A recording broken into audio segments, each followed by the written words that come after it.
नमस्कार मंडळी, मी राजन साळगावकर. कोकण आणि संस्कृती या माझ्या यूट्यूब चॅनलवर आपले सर्वांचे स्वागत करतो.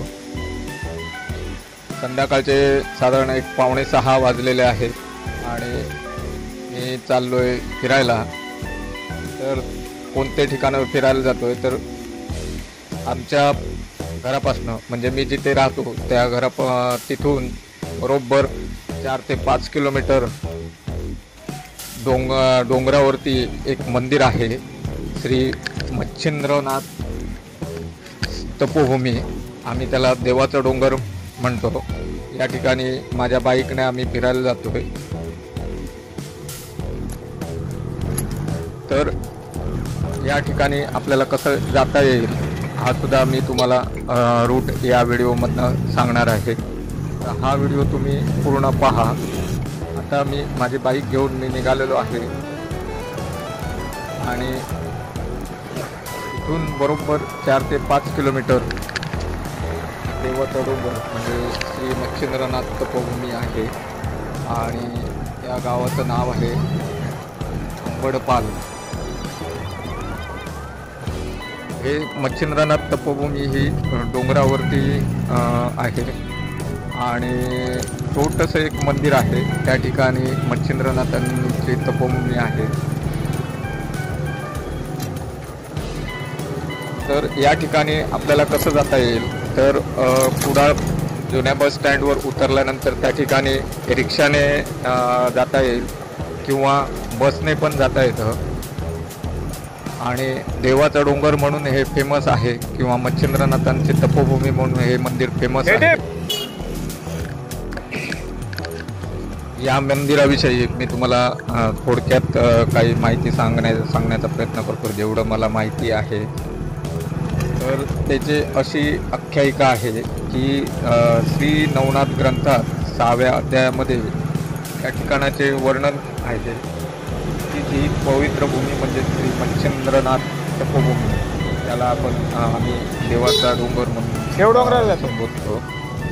या ठिकाणी श्री मच्छिंद्रनाथ यांनी कालिका अस्त्राच्या सहाय्याने शाबरी विद्येस पूर्णत्व दिले आणि या ठिकाणी 3 दिवस तपश्चर्या केली आणि त्यांच्या आशीर्वादासाठी स्वतः श्री भगवान शंकर प्रगटले होते आणि या भूमीमध्ये स्वतः मच्छिंद्रनाथ, कालिका देवी व श्री भगवान शंकर उतरले होते अशी याची आख्यायिका आहे.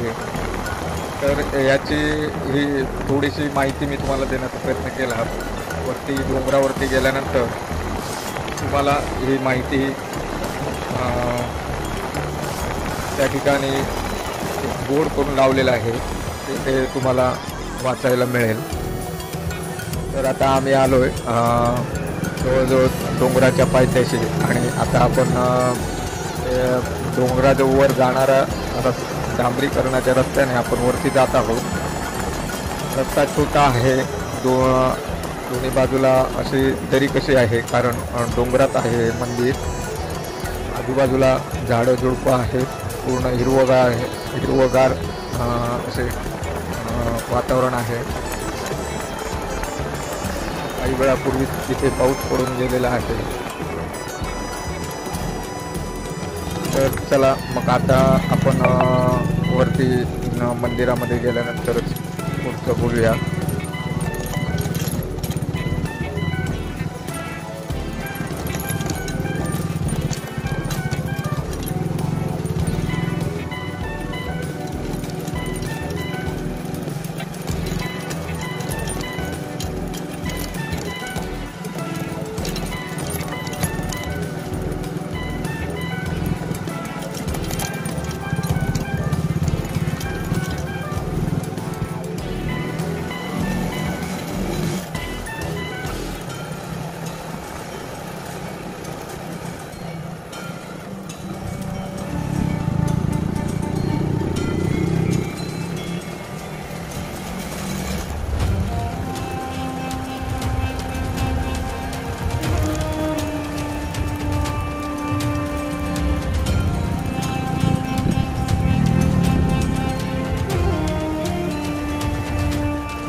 आता मंदिराच्या पायथ्याशी पोहोचलोय आणि ही टाकी आहे पाण्याची, तिला पूर्ण कुडाळ शहरामध्ये पाणी पुरवठा करते.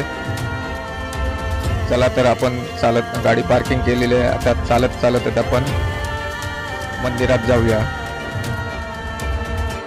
हे बाजूला एका साईडला उजव्या बाजूला दरी आहे आणि बाजूला डोंगर आहे. त्या डोंगरावरती श्री मच्छिंद्रनाथ तपोभूमी आहे आणि हे जाण्यासाठी पायऱ्या केलेल्या आहेत. पण पायऱ्या पावसामध्ये निसरड्या झाल्यामुळे त्या ठिकाणी सेफ्टीसाठी हे असे हे शतरंज वगैरे घालून सोय केलेली आहे, जेणेकरून घसरून पडू नये किंवा काही प्रॉब्लेम होऊ नये म्हणून.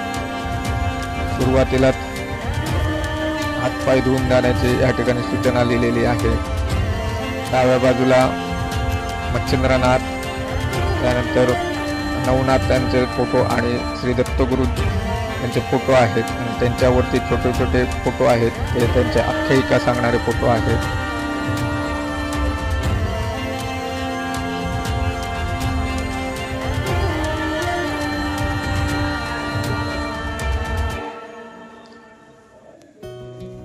हे आमच्या कुडाळ तालुक्यातील एक प्रसिद्ध ठिकाण आहे. देवाचा डोंगर म्हणून याला प्रसिद्धी आहे. त्याचबरोबर ही नवनाथांची तपोभूमी म्हणून ओळख आहे. या ठिकाणी तुम्ही पाहू शकता की बाहेर कसं हिरवळ झाडं झुडपे आहेत, मोठमोठी झाडे आहेत, डोंगराळ भाग आहे आणि डोंगराच्या उंच कड्यावर हे एक छोटंसं मंदिर आहे.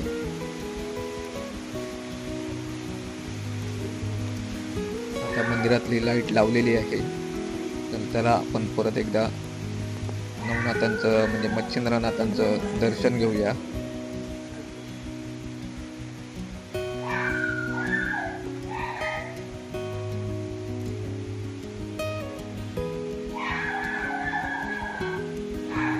बाहेरचा भाग आहे, किती सुंदर आहे आणि पूर्ण डोंगराळ आहे.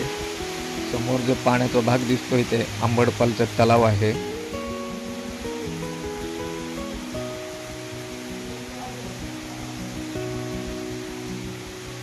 आणि हे मंदिर असं आहे की या ठिकाणी आल्यानंतर मन असं प्रसन्न होऊन जातं, शांत वातावरण.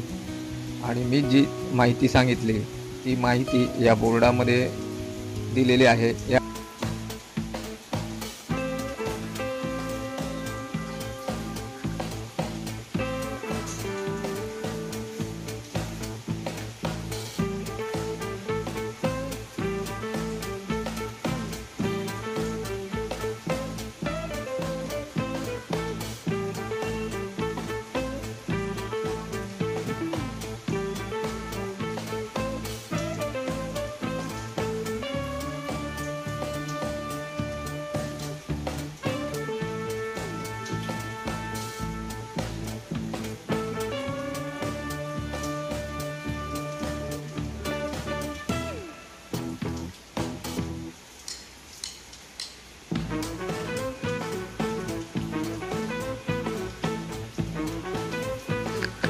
या ठिकाणी येताना तुम्हाला पूजेचं साहित्य पण आणायची गरज नाही आहे, कारण या ठिकाणी हे पूजेचं साहित्य सुद्धा या ठिकाणी विकत मिळतं.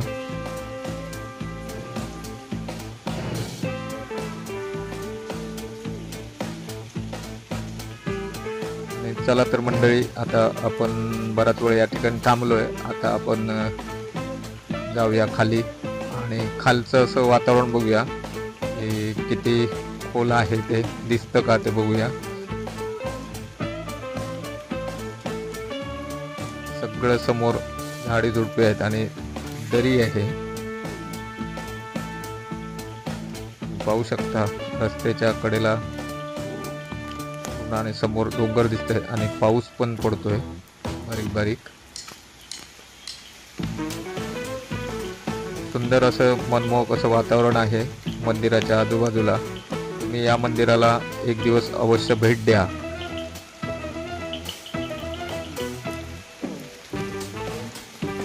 आणि ही मच्छिंद्रनाथांची तपोभूमी किंवा देवाचा डोंगर आपल्याला हा व्हिडिओ कसा वाटला ते मला कमेंट करून सांगा. हा व्हिडिओ जर तुम्हाला आवडला तर या व्हिडिओला लाईक करा, शेअर करा. माझ्या चॅनलवर कोण नवीन असतील तर माझ्या चॅनलला सबस्क्राईब करा आणि माझे व्हिडिओ पूर्ण पाहून मला सपोर्ट करताय त्याबद्दल आपले सर्वांचे मनापासून धन्यवाद.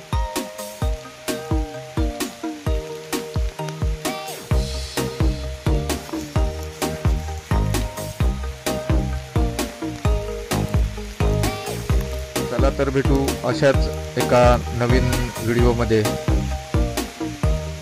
बाय बाय सर्वांना. Bye bye.